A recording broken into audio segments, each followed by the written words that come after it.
Assalamualaikum warahmatullahi wabarakatuh. Innal hamdalillah nahmaduhu wa nasta'inuhu wa nastaghfiruh wa na'udzu billah min shururi anfusina wa min sayyiati a'malina may yahdihillahu fala mudilla lahu wa may yudlil fala hadiya lahu. Asyhadu an la ilaha illallah wahdahu la syarika lahu wa asyhadu anna Muhammadan 'abduhu wa rasuluh. Allahumma shalli wa sallim ala Muhammad wa ala alihi wa ashabihi wa man tabi'ahum bi ihsani ila yaumiddin, amma ba'd. Semuliakan Tuan Imam, ahli jantankuasa, hadirin muslimin muslimat yang dirahmati Allah Subhanahu wa taala. Insya-Allah kita sambung lagi perbincangan berkenaan dengan 40 buku tu, berkenaan 40 sirah, dan kita dah sebut pada sebelum ni bab berkenaan dengan ziarah Nabi sallallahu alaihi wasallam. Maka hari ni kita sambung kepada bab seterusnya, iaitu yang ke-16 berkenaan dengan ucapan ummati. Ketika mana akhir hayat baginda Nabi sallallahu alaihi wasallam. Ada yang kata ummati ni sebenarnya ada tempat lain. Bukanlah tempat Nabi wafat tu, tapi di tempat lain yang insya-Allah nanti kita akan tengok. Baik. Kita baca muka surat 69 kalau tuan-tuan dapat nota tu. Diriwayatkan dalam kitab Duratun Nasihin. Kitab ni famous lah dekat Asia ni kan, ataupun dekat tanah Melayu ni. Karangan Syekh Uthman bin Hasan Al-Hubawi Al-Hanafi, tanpa menyebutkan sumbernya, dari Saidina Ali berkata, ketika Rasulullah sallallahu alaihi wasallam berada pada akhir nafasnya, yakni hayatnya, baginda sallallahu alaihi wasallam menggerakkan kedua-dua bibirnya 2 kali. Maka aku, Saidina Ali, mendekat kepada baginda Nabi sallallahu alaihi wasallam supaya dapat mendengar dengan jelas. Maka aku mendengar Nabi SAW berkata dengan suara yang perlahan, ummati. Ummati. Baik. Kisah ini tidak disebutkan oleh Nabi SAW ketika akhir hayat, ataupun perkataan tu, ucapan itu, seperti mana yang tersebar kepada kita, ini adalah riwayat palsu yang disandarkan kepada baginda Nabi SAW. Okey, maksudnya daripada sudut riwayat itu, dia tak ada riwayat, tetapi cerita yang dinukilkan oleh Syekh Uthman bin Hasan Al-Hubawi. Dan kita kena tahu bahawa periwayatan hadis ini dia kena ada sanad lah. Ada sanad, maksudnya cerita-cerita yang disandarkan kepada Nabi, boleh jadi cerita, boleh jadi perbuatan, boleh jadi percakapan, maka sudah tentu perlu kepada sanad yang datang daripada baginda Nabi sallallahu alaihi wasallam. Dan sanad pada bab ni langsung tak ada. Tak ada langsung sanad mana-mana pun yang dinukil dalam buku ke apa, memang ada, tapi sanad yang menghubungkan antara dua perkara, iaitulah daripada ucapan tu kepada siapa yang bawa tu, tak ada. Tu daripada sudut riwayat. Maka para ulama hadis, bila mana mereka tak jumpa sanad-sanad yang berkaitan dengan satu cerita ataupun kisah yang disandarkan kepada baginda Nabi sallallahu alaihi wasallam, maka mereka menghukumkan ia sebagai la aslalah, tidak ada asalnya. Tidak ada sumber asalnya, tidak ada dia punya sanadnya. Jadi kita kata tak adalah kita nak bincang Imam Zahabi kata apa, Imam Nawawi kata apa, Imam Yahya bin Sa'id Al-Qattani kata apa pada riwayat ni, tak ada. Sebab tak ada riwayat. Kalau ada riwayat tu, dia boleh ditimbang tara siapakah yang meriwayatkannya tu. Kan contohnya kita kata Syarik Al-Qadi. Syarik Al-Qadi ni perawi hadis. Perawi hadis. Imam Tirmizi ada bawa beberapa riwayat dia berkenaan dengan rambut Nabi sallallahu alaihi wasallam. Macam mana rambut Nabi ni, Nabi sikat rambut macam mana. Jadi ada dia bawa riwayat tu. Cuma para ulama kenal dia siapa. Kenal dia ni siapa, sebab beliau ni ada banyak percakapan ataupun kita kata pendapat-pendapat para ulama berkenaan dengan beliau, yang mana menyebabkan riwayatnya kena disaring betul-betul. Itu dia punya konsep dia. Contoh juga kalau kita tengok Abdullah bin Mughaffal. Abdullah bin Mughaffal ni sahabat Nabi sallallahu alaihi wasallam. Tapi bila mana disebutkan Arwah Ibn Zubair pernah mendengar hadis daripada dia, tu kena check balik. Zaman bilanya, waktu bila berjumpa ke tak dan sebagainya, kena lihat balik. Jadi begitulah telitinya ilmu hadis dalam menilai daripada sudut siapakah yang meriwayatkan hadis-hadis Nabi sallallahu alaihi wasallam. Jadi kalau kita tengok, bila tak ada siapa riwayatkan, disandarkan kepada Nabi, seorang pun tak ada nama yang meriwayatkan tu, maka dia dihukum sebagai palsu ataupun tidak ada asalnya lah. Jadi banyak hadis-hadis seperti ini Dan saya sebut kenapa dipanggil hadis tu, sebab dia disandarkan secara palsu lah. Sebab tu dipanggil hadis palsu. Kan hadis yang tidak ada asalnya. Sebab penyandaran ni tu, kalau tak sandar pada Nabi, tak payah sebut hadis lah. Sebab ni sandar kepada baginda Nabi sallallahu alaihi wasallam. Okey. Nanti kita bacalah pandangan para ulama mengenai riwayat ni. Kita akan jelaskan nanti insya-Allah. Okey, sebelum kita pergi jauh, yang pertama sekali Nabi sallallahu alaihi wasallam ini, ketika mana Nabi SAW wafat ni, dia ada beberapa perkara yang Nabi pesan. Ada beberapa perkara. Ada yang betul, ada yang tak betul.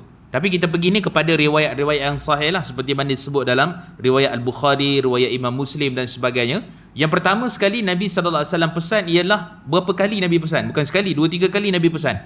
Berkenaan dengan fala ta'khudhu al-qubura masjida. Jangan kamu mengambil kubur-kubur tu sebagai tempat yang disembah. Banyak kali Nabi sebut tu. Maksudnya Nabi pesan kepada kesyirikan. Tapi hari ni yang banyak berlaku benda tu lah.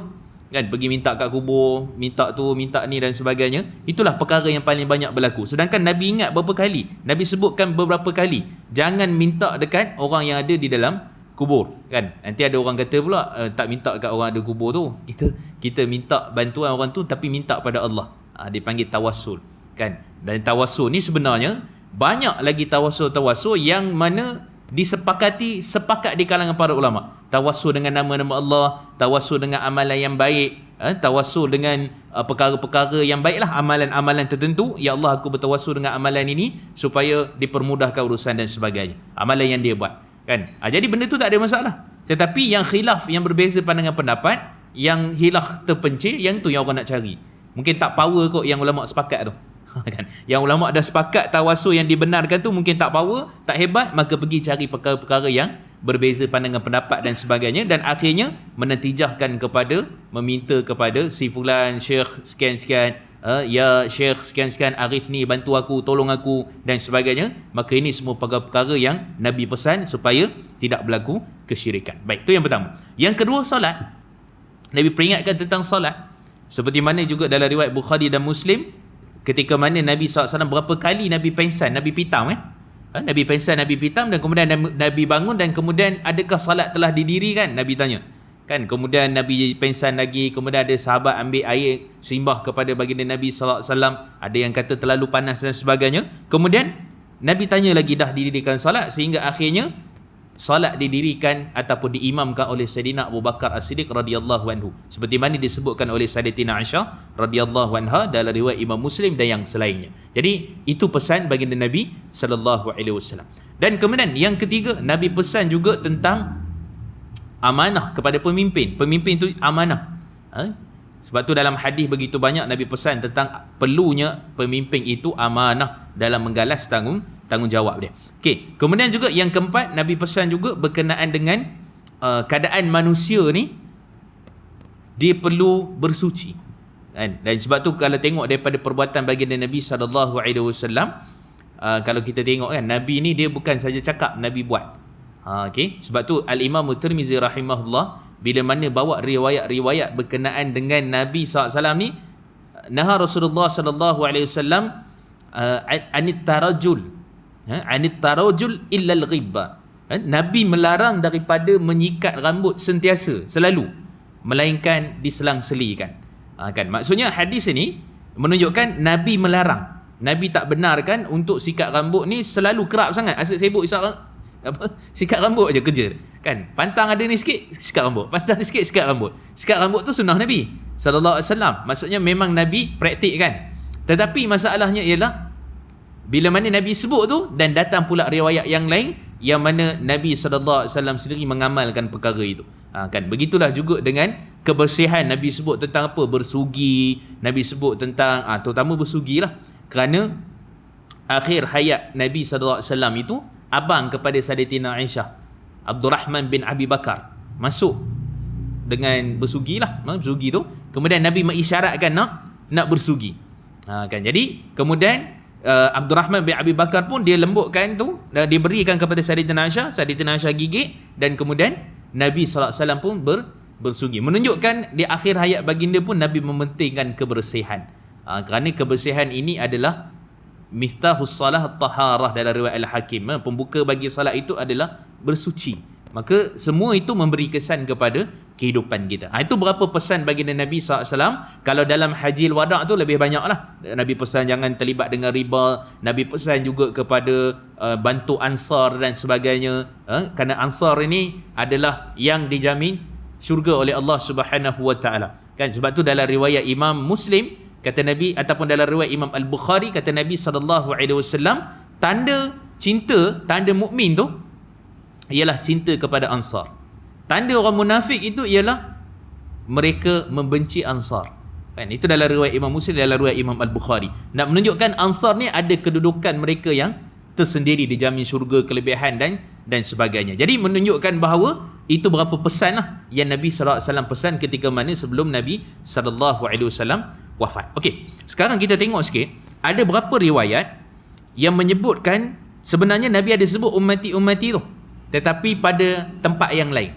Maksudnya sebelum Nabi SAW wafat ni memang tak adalah perkataan ummati-ummati. Ini tuan-tuan boleh tengok juga sebenarnya dekat page Fatwa Mufti Wilayah, kan, ada juga Majlis Fatwa Kebangsaan, adalah dia punya page tu juga menafikan riwayat-riwayat yang menyatakan ummati-ummati itu di akhir hayat baginda Nabi SAW.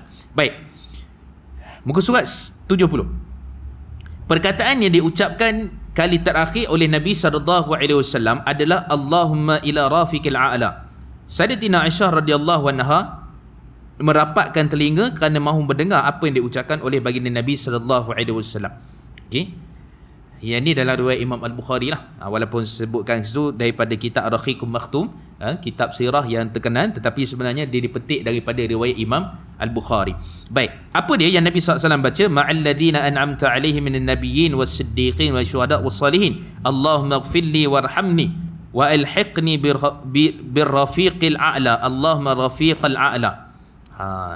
Nanti kita bincang kenapa Nabi tak sebut la ilaha illallah, sedangkan Nabi sebut dalam riwayat Abu Daud hadis yang sahih, man kana akhirul kalam la ilaha illallah dakhala jannah. Siapa yang mana akhir ucapan dia ialah la ilaha illallah, maka masuk syurga. Nabi sebut tapi Nabi tak apply. Kenapa tu? Nanti sekejap lagi kita akan bincangkan. Okey, kita baca dulu. Bersama orang-orang yang engkau berikan nikmat kepada mereka daripada kalangan para nabi, orang-orang yang benar, yang beriman, orang-orang syahid dan orang-orang soleh, ya Allah ampunilah aku dan rahmatilah aku, serta pertemukanlah aku dengan teman yang tertinggi, ya Allah kekasih yang tertinggi.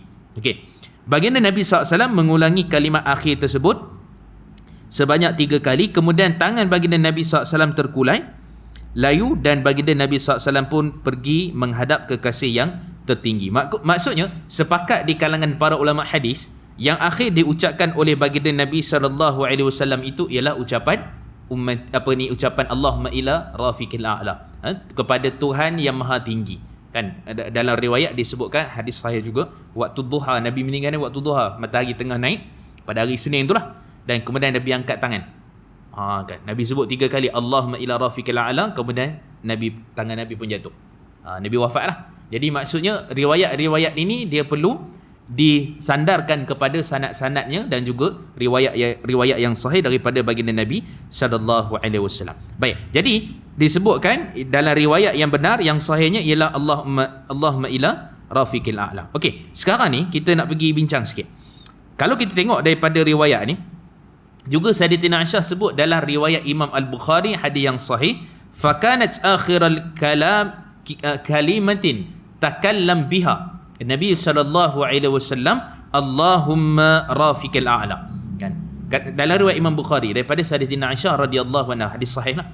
Maka kata Sayyidatina Aisyah, perkataan akhir sekali yang diucapkan, jadi itu menjelaskan lagi, riwayat itu menjelaskan lagi, perkataan akhir yang paling last sekali yang diucapkan oleh baginda Nabi SAW, Allahumma rafiqil a'la. Kan, boleh juga Allahumma ila rafiqil a'la ataupun Allahumma rafiqil a'la. Tapi rafiqil a'la tu yang dalam hadis lah, Allahumma rafiqil a'la. Baik, jadi bila disebutkan rafiqah, bukan rafiqi, rafiqah, Allahumma rafiqal a'la. Okay. Jadi Nabi SAW sebut tu kepada kekasih, kembali kepada kasih rafiq.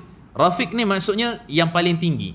Yang paling tertinggi lah, maksudnya Allah lah subhanahu wa ta'ala. Walaupun ada hadis yang lain juga sahih dalam riwayat Bukhari dan Muslim, Nabi sebut, kalaulah tidak kerana Abu Bakar ini sebagai teman, iaitu Allah teman yang paling tinggi, ni saya aku ambil Abu Bakar sebagai teman kekasih yang paling rapat.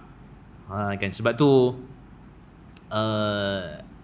Zubair bin Awam dan di sebahagian riwayat yang lain bertanya kepada baginda Nabi SAW, siapakah yang paling kamu suka, paling cinta? Kata Nabi, Aisyah. Kemudian di kalangan lelaki, bapanya, iaitulah Abu Bakar. Kan? Itu juga dalam riwayat Imam Muslim, menunjukkan bahawa cinta baginda Nabi SAW kepada keluarga ni, Sayyidatina Aisyah, isteri baginda Sayyidina Abu Bakar adalah pak mentua. Kan? Ramai orang keliru, sebenarnya Sayyidina Abu Bakar tu lebih muda setahun lebih daripada Nabi tu.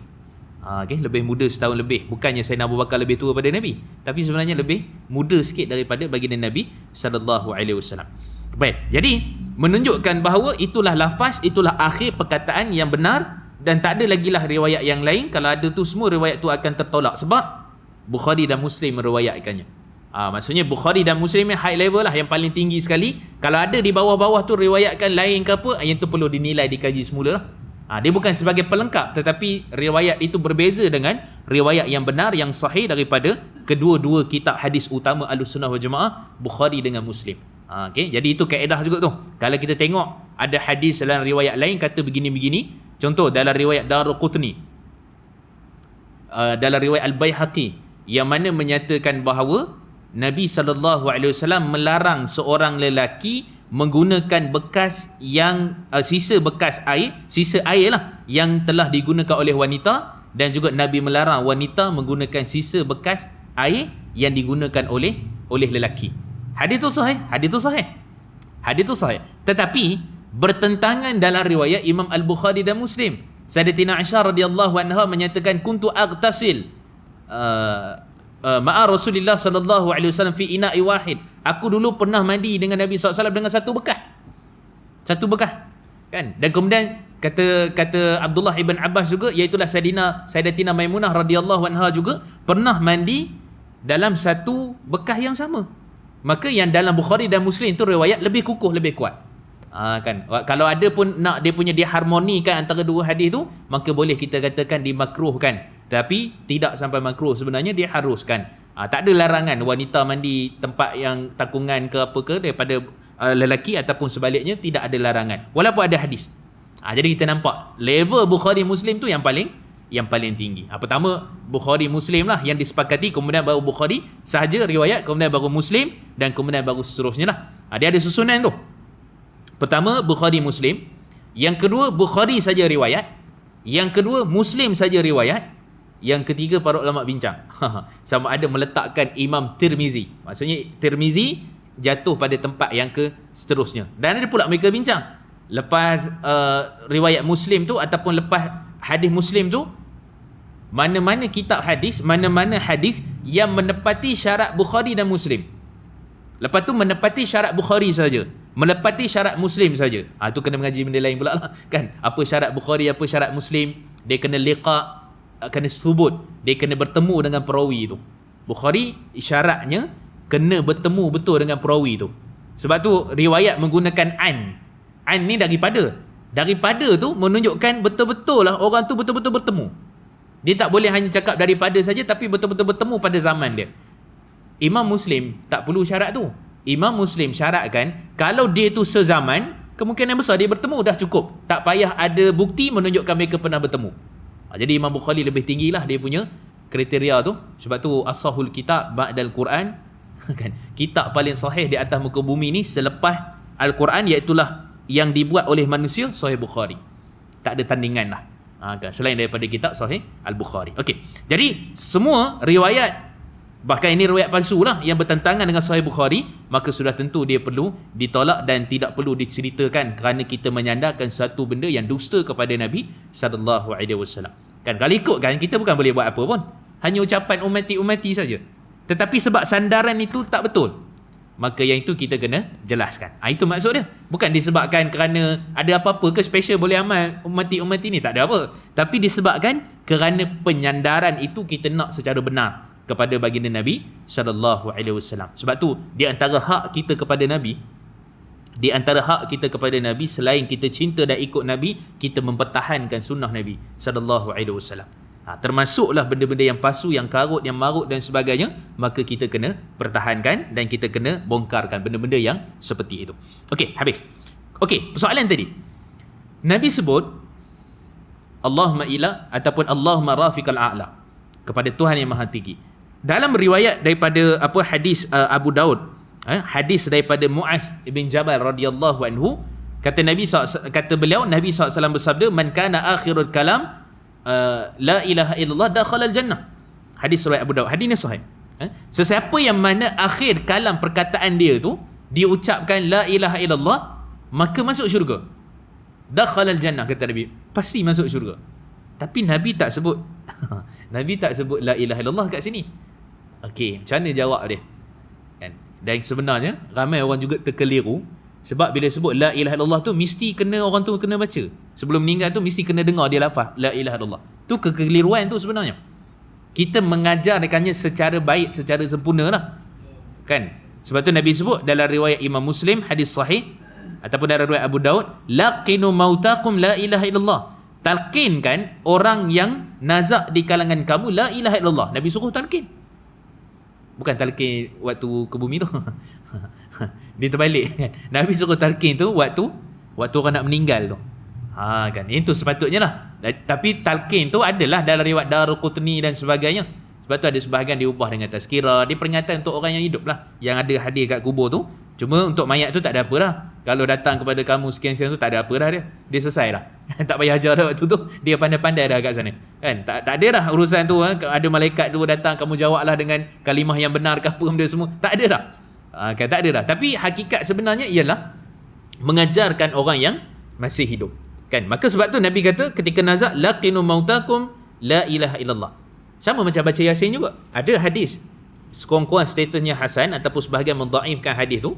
Yang paling tepat hadis tu lemah lah. Nabi sebut apa? Iqra'u Yasin ala mautakum ataupun ala mautikum. Bacalah surah Yasin ke atas, ramai orang terjemah, yang ke atas orang yang mati di kalangan kamu. Kan? Maksud hadis tu ialah bacakan surah Yasin kepada orang yang nazak di kalangan kamu.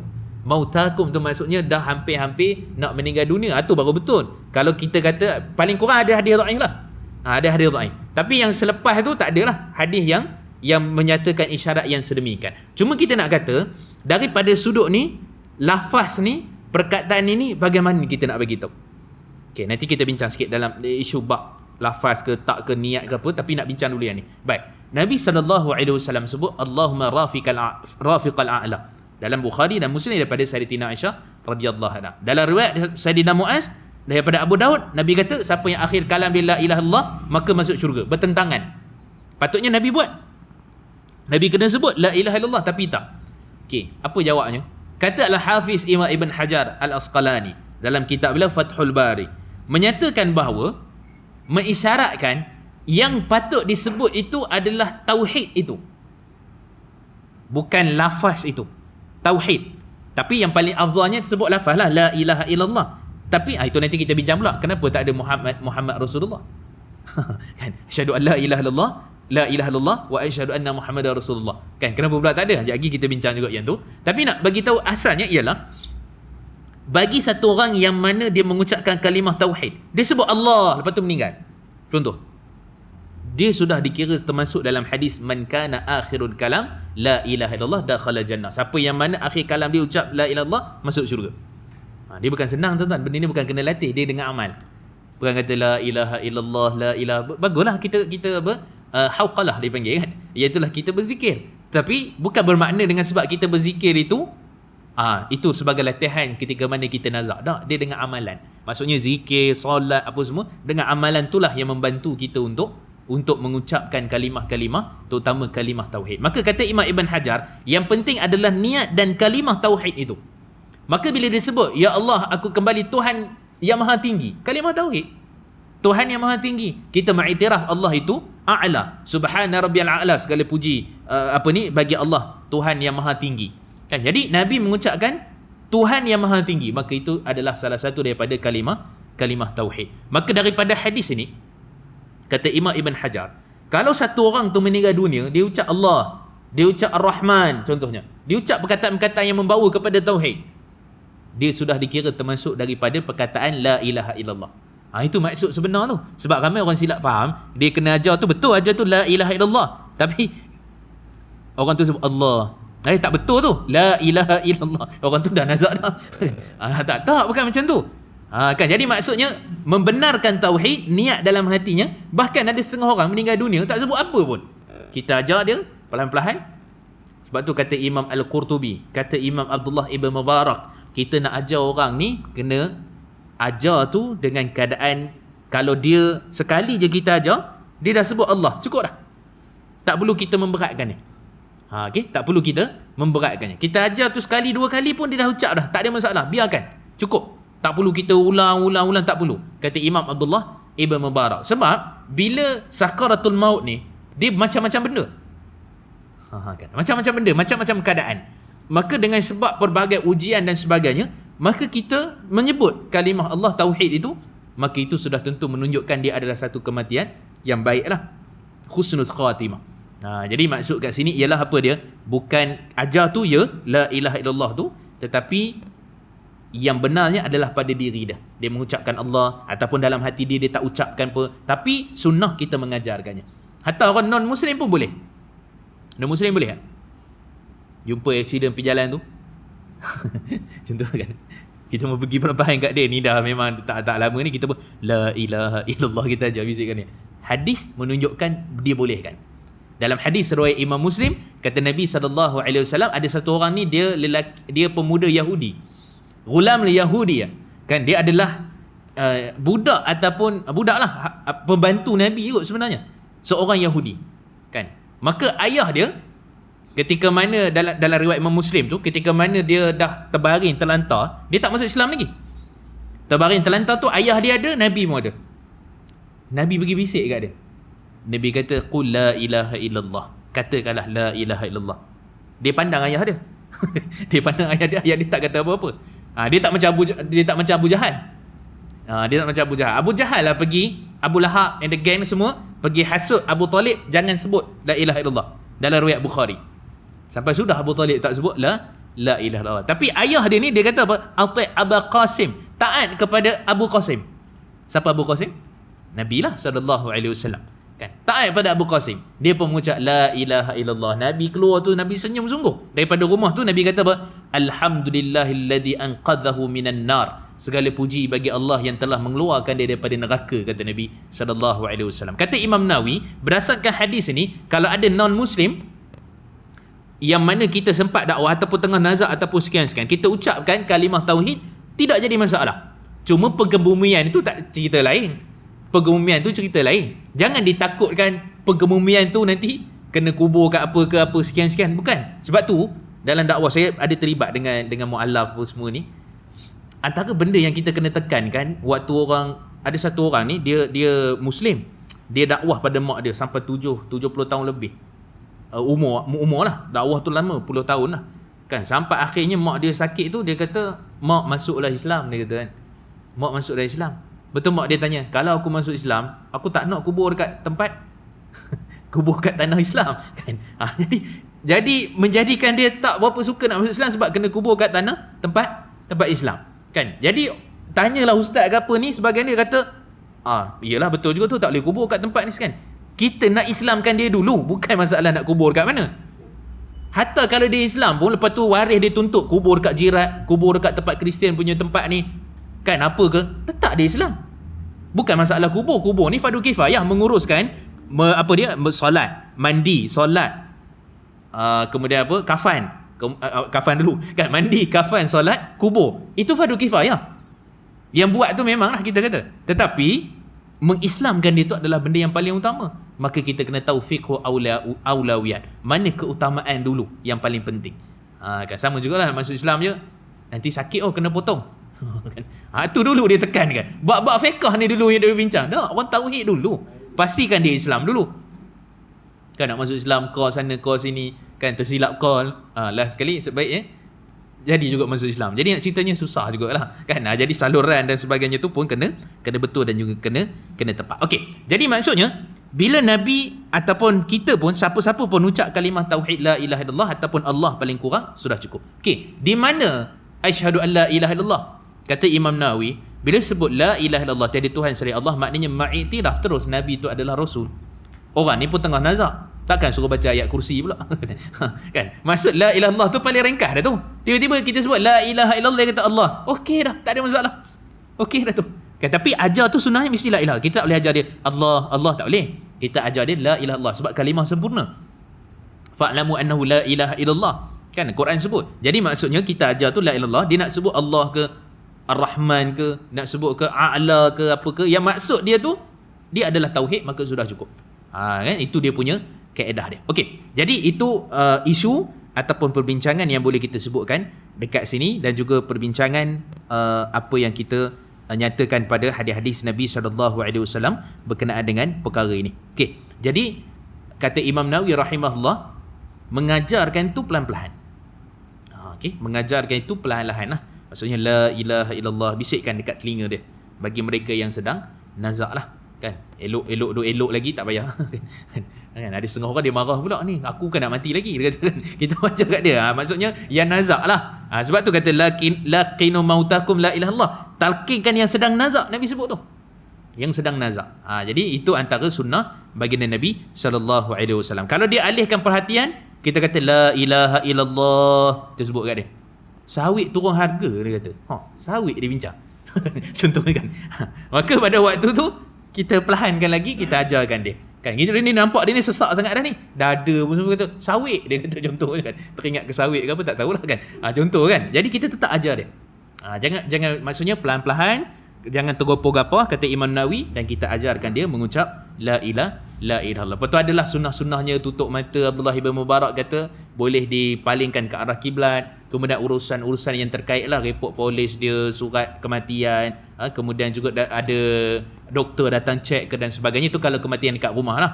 Jadi dia ada step-step dan cara pengurusan berkait dengan perkara itu. Okey, kita ambil sikit lagi. Kemudian seterusnya, dalam teks ini kita tengok dekat mana sebenarnya yang Nabi ucap Allahumma ataupun ummati ini. Baik, dalam sebuah riwayat, Abdullah bin Amr bin Al-As radhiyallahu anhu meriwayatkan bahawa Rasulullah SAW membaca firman Allah yang mengisahkan tentang doa Nabi Ibrahim AS, Rabbi innahunna adlanna kathiran minan nas faman tabi'ani fa innahu minni wa man 'asani fa innaka ghafurur rahim. Surah Ibrahim ayat yang ke 36. Kemudian juga doa Nabi Isa AS, a'udzubillahi minasyaitonir rajim, in tu'adzibhum fa innahum ibaduk wa in taghfir lahum fa innaka antal azizul hakim. Baik, surah Ibrahim ayat 36. Maksudnya, wahai Tuhanku, berhala itu telah menyebabkan sesat banyaknya antara umat manusia. Oleh itu, siapa yang menurutku dalam Islam yang bawa peganganku, maka dia adalah daripada golonganku. Dan siapa yang mendahaka kepadaku dengan menyalahi agamaku, maka sungguhnya engkau maha pengampun lagi maha mengasihani. Ini dakwah Nabi Ibrahim AS kepada berapa penduduk?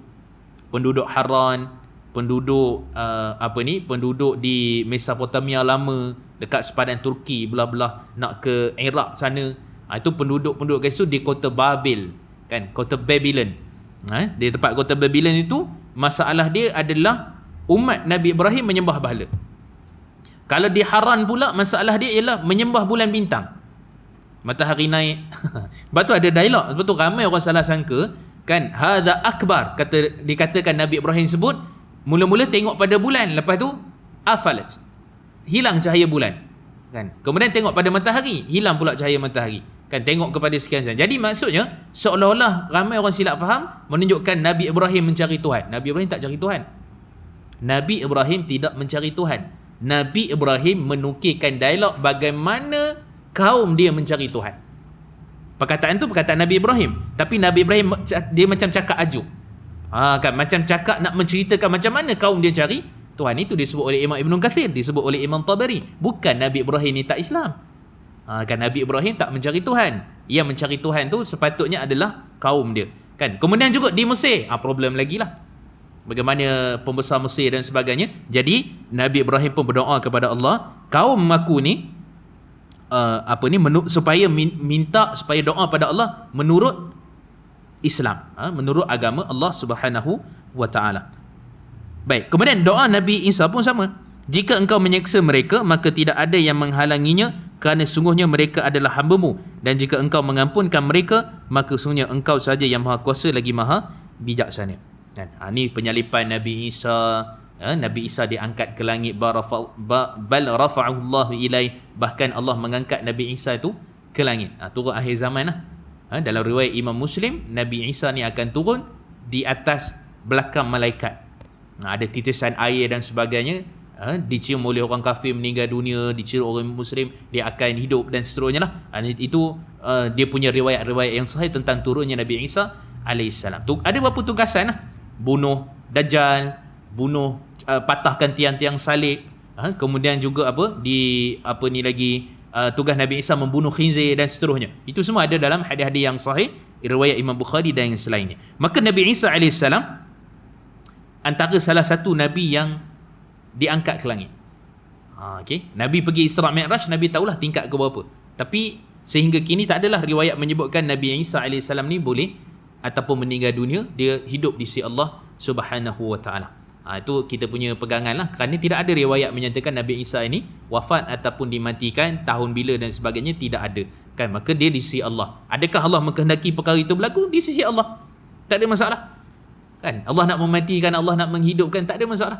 Kan, itu semua di sisi Allah Subhanahu wa taala. Okey. Kemudian juga doa ni disebutkan kerana Nabi SAW juga bila mana membaca daripada ayat ni, maka baginda Nabi SAW mengangkat dua tangan sambil berdoa, Ya Allah, umatku, umatku. Lalu baginda menangis. Allah berfirman, wahai Jibril, pergilah kepada Muhammad, hadis kursi ni, sedangkan Tuhanmu lebih mengetahui, dan tanyalah kepadanya perkataan, tanyalah kepadanya apakah yang membuatkan kamu menangis. Jibril pun datang Rasulullah SAW, lalu baginda Nabi SAW beritahu Jibril ataupun Jibril sebab tangisannya. Allah kemudian berfirman, wahai Jibril, pergilah kepada Muhammad dan katalah padanya, sungguhnya kami akan meredaimu pada umatmu dan tidak akan berlaku buruk kepadamu. Hadis riwayat Imam Muslim, bab doa Nabi, dan juga dinyatakan nombor 346. Rupanya ada Nabi sebut, tapi bab doa Nabi. Sebab setelah baca ayat Quran tu, ditimpa bala bencana kepada umat Nabi Ibrahim, juga umat Nabi Isa AS. Maka Nabi minta berlindung supaya umat Nabi ni, ummati, umat aku, supaya tidak dikenakan seperti mana ditimpakan kepada umat yang terdahulu. Itu satu keadaan Nabi berdoa. Baik, perkataan ummati juga disebut dalam hadis tentang syafaat di hari akhirat, yang menyebut baginda Nabi SAW bersabda, Ya Allah, ummati. Hadis dalam riwayat Imam Al-Bukhari, Sahih Bukhari, bab kalam Rab. Kalam Rab ni Tuhan berdialog pada hari akhirat nanti. Tidak jadi masalah, Tuhan boleh berdialog dengan manusia, Tuhan boleh tanya manusia, Allah boleh tanya kepada kita, kan, dari pelbagai sudut, kan. Sehingga Nabi sebut dalam riwayat Imam Muslim, walaysa bainahu wa bainahu turjuman. Tidak ada orang yang menterjemahkan di sebalik perkataan Allah bertanya pada manusia. Tak ada. Kira manusia tu sendiri bercakap dengan Allah. Allah tanya dia, dia jawab. Allah tanya, dia jawab. Apa yang dia boleh jawab lah. Kan, sebagai contoh dalam hadis riwayat Abu Barzah Al-Aslami tu, la tazulu qadama abdi yaumal qiyamah hatta yus'al an, tak akan berganjak kaki Adam, dalam riwayat Imam Tirmizi hadis sahih, sehingga ditanya kepadanya berapa soalan. Kan, 5 soalan. Soalan mahsyar, SPM, CJ pada mahsyar. Kan, CJ pada mahsyar. Nak lepas kena jawab soalan tu. 5 soalan. Umur, tubuh badan, harta daripada mana dapat, kepada mana kita salurkan, dan ilmu. 5 perkara ni Allah tanya. Kan, jadi untuk menjawabnya tu dengan amal lah. Jawab itu dengan amal. Maksudnya soalan kat kubur pun ada dia punya soalan, dekat mahsyar pun ada punya soalan. Tu menunjukkan apa? Allah berkata-kata dengan manusia. Kan, dalam hadis riwayat Imam Al-Bukhari, ketika mana ada satu orang ni dia suka bercucuk tanam. Dekat dunia dia suka cucuk tanam, macam-macam buah dia tanam, pokok dia tanam. Sampai dekat syurga dia kata, Ya Rab, aku rasa nak bercucuk tanam. Dekat syurga pun nak bercucuk tanam lagi, kan. Maka dengan izin Allah Subhanahu wa taala, Allah berkata pada dia, ambillah ni sekian-sekian benih apa semua, maka Allah jadikan kebun dia bergunung-gunung. Kan? Lalu seorang Arab Badui dia kata, ini memang pekerjaan Ansar ni, kami tak buat benda-benda macam ni, dia kata.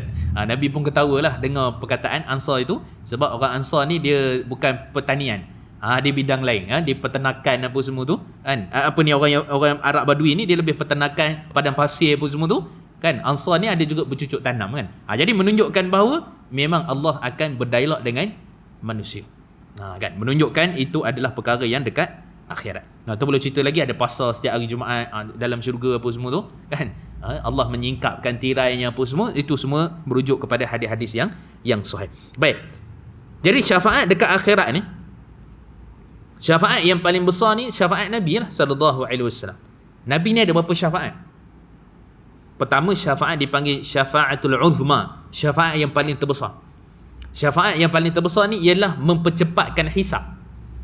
Kan, semua umat Nabi Nuh, umat Nabi Musa, umat Nabi Isa semua datang minta asfi' lana, cepatkan kami untuk hisab, untuk menuju hisab lah, timbangan amal apa semua ni. Dan kemudian semua mereka kata kami tak diizinkan oleh Allah untuk memberikan syafaat pada hari ni. Pergi tanya Muhammad. Akhirnya Nabi kata, ana syafi' wal musyaffi', aku adalah yang memberikan syafaat dan diizinkan untuk memberikan syafaat.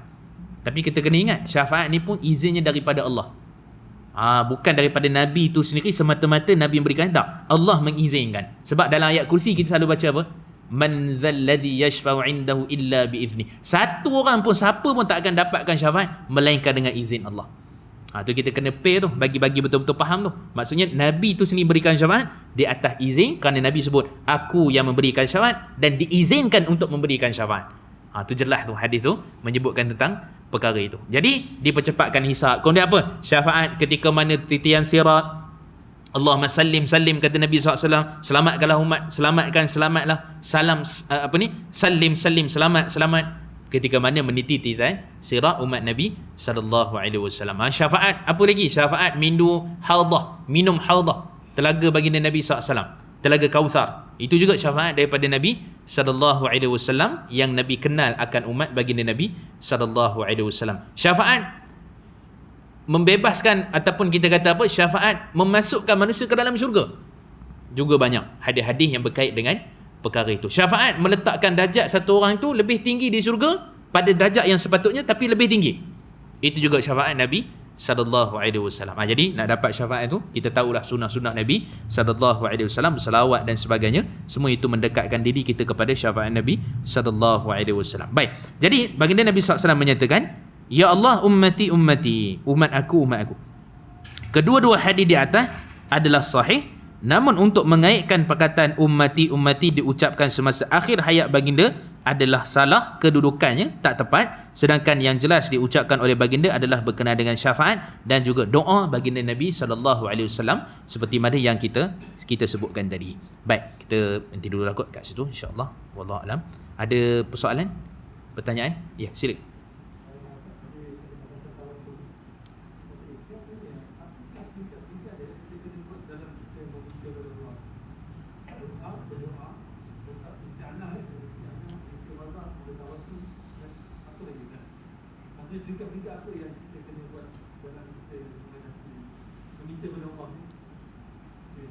Okey. Dia yang pertama sekali kita kata dalam bentuk doa lah. Tu doa ni maksudnya atas nama apa pun, tapi disebabkan doa tu sebab meminta. Istighatsah juga sebenarnya meminta lah, dalam konsep asalnya meminta. Kan, tawassul juga sebenarnya, tawassul ni ada penghubung, ada wasilah kan. Cuma kita kata yang paling utama adalah dengan doa. Jadi tawassul dengan doa ni, sebab tu dalam riwayat Imam Al-Bukhari kisah macam mana 3 pemuda yang terperangkap tu kan. Jadi itu semua tu ada dalam hadis-hadis yang sahih. Ditawassul dengan doa pada Allah Subhanahu Wa Taala, dan kita memenuhi apa-apa syarat doa dan menjauhi perkara-perkara yang menghijab doa, maka itu antara salah satu cara kita bertawassul dengan doa lah. Maksud kita minta pada Allah. Yang kedua dengan amalan soleh. Amalan soleh ni maksudnya kita buat satu amal, buat apa-apa kebaikan, dan kemudian kita mengharapkan dengan kebaikan itu Allah makbulkan permintaan. Kan, contohnya kita solat ke, ataupun kita buat amalan-amalan puasa contohnya, dan kita berniat dengan sebab puasa ini Allah makbulkan permintaan kita. Cuma di situ dia macam tarik tali sikit. Masuk tarik tali ni. Dia seakan-akan macam nazar. Nazar ni kadang-kadang bila kita tak buat, bila kita tak dapat, kita tak buat. Tapi bila kita dapat baru kita buat. Seolah-olah macam tak berapa nak ikhlas kat situ. Kan. Tapi sebenarnya dia bukan isu ikhlas ataupun tidak. Isunya dibenarkan. Isunya dibenarkan. Kan macam contoh kita doa. Ni kita doa pada orang supaya orang tu doa dapat kebaikan apa kan? Pada kita dapat apa sebab kita doa pada orang tu? Jibril kata walaka mithlu. Dalam hadis riwayat Imam Muslim. Kau doa pada orang tu, kau nak kebaikan pada orang tu, kepada engkau juga sepertinya. Maksudnya balasan tu tak adalah mudah-mudahan dengan sebab amalan soleh tu, di samping kita nak bertawasul dengan amalan soleh untuk mendapatkan apa-apa yang kita inginkan. Okey. Kemudian yang ketiga, dengan nama Allah Subhanahu Wa Taala. Ini juga termasuk dalam bab doa lah. Tapi kena sesuai lah. Kalau contoh kita minta rezeki ke apa, Ya Razak, Ya Rahman, Ya Rahim, contohnya kan, kalau kita sebut itu adalah tentang apa? Tentang kita nak membersihkan diri, taubat apa semua, Ya Qudus, Ya Salam. Sesuai lah perkataan, pemilihan nama-nama Allah Subhanahu Wa Taala yang kita minta tu. Dan begitu juga yang keempat adalah dengan nazar. Kan seperti mana kita sebutkan tadi. Nazar ni dia lebih berkonsep dia minta dulu, dah dapat baru buat. Kalau termasuk dengan amalan soleh tadi, buat amal dulu, kemudian baru minta. Tu beza dia kan. Jadi nazar pun boleh, ya, nazar pun termasuk juga. Cuma nazar ni dia mesti perkara yang mendekatkan diri kepada Allah. Kan, mudah-mudahan lah mendekatkan diri kepada Allah. Benda yang memudaratkan tak boleh. Sebab tu pada zaman Sayyidina Umar Khattab ataupun pada zaman Nabi SAW ada hadis sahih dalam riwayat Imam Nawawi juga bawa dalam Riyadhus Shalihin dan beberapa kitab yang lain. Seorang ni dia minta satu benda, dia bernazar nak jemur kat tengah panas. Nabi kata kamu jangan buat, itu benda yang memudaratkan kamu. Termasuklah benda-benda yang orang bernazar jalan kaki, bernazar benda-benda yang memudaratkan. Yang tu bukan mendekatkan diri pada Allah, menjauhkan diri pada Allah, mudarat kepada diri sendiri. Kerana Allah la dara wala dira, kata Nabi SAW dari Imam Tirmizi. Jangan kamu mudarat dan mudaratkan orang lain, buat mudarat. Maka itu juga termasuk daripada perkara yang boleh kita buat. Jadi nazar, kita bernazar dulu dan kemudian baru buat amal itu. Dan bagi orang yang lebih baik, yang lebih elok, walaupun mungkin tak berlaku, dia tetap juga melakukan nazar itu afdal untuk dia. Itu kebaikan untuk dia. Kan, jadi itulah berapa tingkatan-tingkatan. Dan juga yang keempat, yang kelima, minta doa orang soleh. Sabit hadis sahih dalam riwayat Imam Muslim dan sebagainya, hatta riwayat Imam Tirmizi, Muawiyah bin Qurrah, dia pernah datang jumpa baginda Nabi SAW, ayah dia sendiri, ayah dia minta untuk, bahkan ada riwayat lain sebut tahnik. Tahnik kan, tahnik ni maksudnya dengan kurma apa, kata Imam Nawawi sunnahnya dengan kurma lah. Bukan letak madu, letak benda lagi entah manjakani ke benda tak benda lagi kan, dia dengan madu, dengan kurma. Itu asasnya, basicnya. Jadi untuk apa? Untuk keberkatan, yang mana orang soleh ni mendoakan kepada si bayi tu, anak yang baru dilahirkan, ataupun sebenarnya dah besar pun tak ada masalah, bawa jumpa orang soleh, minta orang soleh tu doakan anak. Sebab tu pernah berlaku di zaman Nabi SAW dalam hadis riwayat Muawiyah bin Qurrah berkenaan dengan jumpa dengan orang soleh, minta orang soleh doakan. Itu juga termasuk bertawasul dengan amalan yang baik. Dan dia termasuk kesyirikan? Tidak. Semua itu adalah sunnah Nabi SAW. Dan kemudian yang orang soleh tu meninggal dunia, pergi minta kat kubur dia, yang tu syirik. Jumpa ya, wahai orang soleh, wahai Pak Mat, aku tahu kau ni soleh, dulu aku pernah minta kepada kau, alhamdulillah makbul, sekarang ni aku nak minta lagi. Pergi kat kubur dia, yang tu tak boleh. Tu beza dia tu kan, sebab orang ni masih hidup. Bahkan itulah juga yang dilakukan oleh para sahabat radhiyallahu anhu ajma'in ketika mana Nabi SAW masih hidup. Dok minta doa pada Nabi. Banyaklah Sayyidina Anas Nabi doa, Sayyidina Abdullah ibn Mughaffal, Sayyidina Ummu Hanif dan sebagainya lagi. Anas bin Malik Nabi doakan. Jadi semua itu adalah keberkatan. Jadi 5 perkara tu saya ingat cukup dah. Kan untuk kita beramal. Istighatsah ni dia lebih minta, dia asal perkataan Arif ni tu minta tolong. Minta tolong. Cuma istighatsah yang dibenarkan itu minta tolong yang macam mana? Jadi kita masuk juga tadi tu, maksudnya istighatsah ketika mana kita minta tolong pada orang tu untuk doakan. Tu juga termasuk sebenarnya secara umumnya. Jadi istighatsah yang tak dibenarkan ni, kita pergi tu, kita kata dengan keberkatan Syekh sekian-sekian. Itu khilaf lah. Walaupun Syekh Muhammad bin Abdul Wahab masukkan dalam masalah fiqah. Fiqah maksudnya, wahai Syekh fulan-fulan, dengan keberkatan sekian-sekian, makbulkanlah doa aku ya Allah, contohnya. Dengan keberkatan si fulan Syekh sekian-sekian, doa. Tapi benda tu masih ada mahal hilaf, masih ada perbezaan pendapat, yang mana kalau kita elak, kita pakai ayat 5 tadi cukup dah. Itu secara konsep dia. Wallahualam. Okey, ada persoalan lain? Okey. Kalau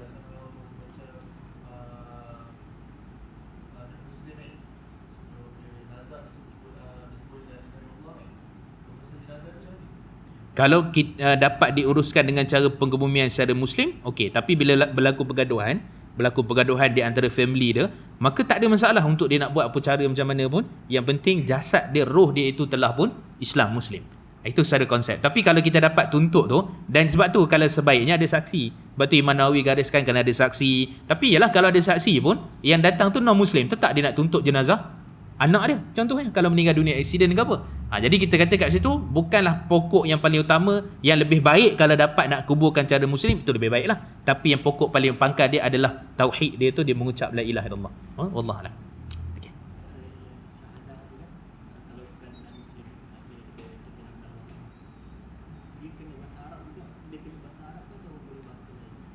Cantik soalan. Dakwah pada non-Muslim perlu syahadah bahasa Arab juga ataupun dia faham, dia yakin benda yang dia anuti, benda yang dia baca. Secara umumnya dia bahasa Arab tu sekadar dia lafazkan. Dia sebut la ilaha illallah. Okey dah tu. Dan tak betul tajwid tu, la 2 harakat. Itu lambat sikit masuk Islam. La ilaha, dia kata la ilaha illallah kan. Illallah. Itulah panjang nak betul kan. Bukan sebutan tu, itu boleh belajar nanti. Tapi yang penting adalah makna dia faham tidak ada Tuhan selain Allah tu apa, dan Muhammad itu pesuruh Allah. Maksudnya lafaz itu sekadar ada, tapi pemahaman daripada kalimah tauhid itu lebih penting. Kan kalau dia syahadah tauhid tak berapa tepat dia punya perkataan tu pun tak ada masalah. Kan tak ada masalah. Benda tu boleh belajar. Samalah Fatihah ke apa dan sebagainya. Kan sebab tu Syekh Abdul Aziz Al-Tarifi dalam kitab beliau Sifat Solat Nabi, bila sebut tentang satu orang ni, dia tak pandai baru masuk Islam, tak pandai baca Fatihah. Dia boleh baca Alhamdulillah Rabbil Alamin je. Alhamdulillah Rabbil Alamin je lah dia baca. Allahu Akbar, Alhamdulillah Rabbil Alamin, rukuk. Masuk hari kedua, tambah sikit, Ar-Rahmanir Rahim. Jadi maksudnya, jangan kita kata selagi mana tak boleh Fatihah, kira tak sah. Memang rukun. Tetapi di sana ada keringanan pada orang yang seperti ini. Termasuklah isu tadi, lebih ringan lah. Kerana dia tak melibatkan tajwid ke apa. Yang penting pemahaman terhadap kalimah syahadah. Okey, itu maksud dia. Wallahualam. Okey, sekadar tu. Okey. Akhirlah lah. Okey.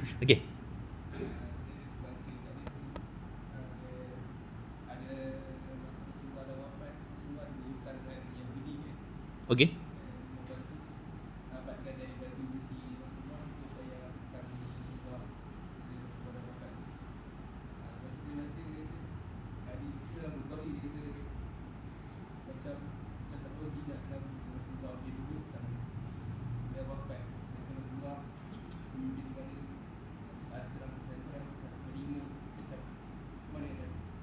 Mana duit-duit.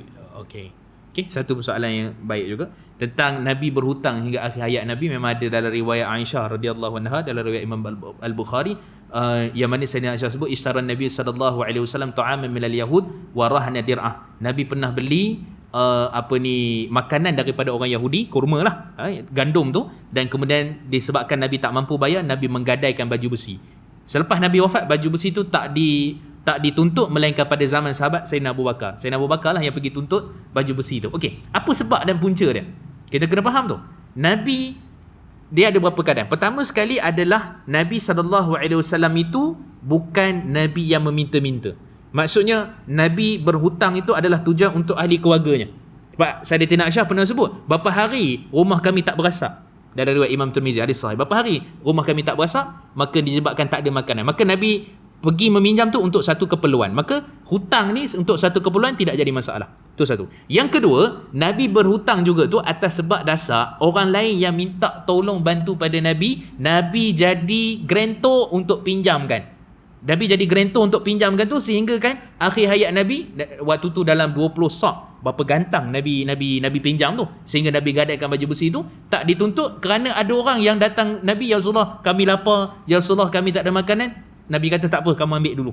Tak apa, aku yang jamin. Itu juga antara dua lah sebab kenapa baginda Nabi SAW berhutang. Jadi sebagai pemimpin negara, Nabi ada khumus, ada apa dan sebagainya, menunjukkan bahawa yang ketiga, akhir hayat Nabi tu bukan dunia. Tak ada benda yang Nabi tinggalkan. Melainkan kalau kata Saidina Abdullah ibn Abbas, Nabi ada tinggalkan selendang waktu Nabi wafat, ada baral macam keldai, seekor, kemudian ada bekas-bekas macam tu saja. Kan? Tapi disebabkan isteri-isteri Nabi SAW ini adalah isteri Nabi, mula-mula Sayyidina Abu Bakar jaga Sayyidatina Aisyah selepas Nabi wafat. Kemudian Sayyidina Abu Bakar pula nakkan pahala yang lebih besar, dia sponsor semua isteri-isteri Nabi. Tu kelebihan Sayyidina Abu Bakar As-Siddiq lah. Sebab tu Nabi tak boleh lepas Sayyidina Abu Bakar As-Siddiq ni. Kan? Jadi menunjukkan begitu lebihnya. Jadi kita kata betul pemimpin negara dan sebagainya bukan maksud Nabi muflis, tapi itu bukan tujuan berkait dengan, sebab tu Nabi sebut ketika mana perang Uhud ataupun perang Uhud, Nabi kata apa? Allahumma la aisha illa aishal akhirah. Dalam riwayat Imam Bukhari, tidak adalah kehidupan itu melainkan kehidupan akhirat yang Nabi kejar. Kan? Jadi di situ maksudnya Nabi berhutang untuk orang, Nabi berhutang untuk keluarga, dan kemudian Nabi tahu yang akan membayar, sebab Nabi ada cagaran. Jadi tak mati dalam keadaan berhutang sebenarnya. Kalau Nabi tak boleh bayar, sebenarnya baju besi itu kira boleh bagi terus kat Yahudi tu.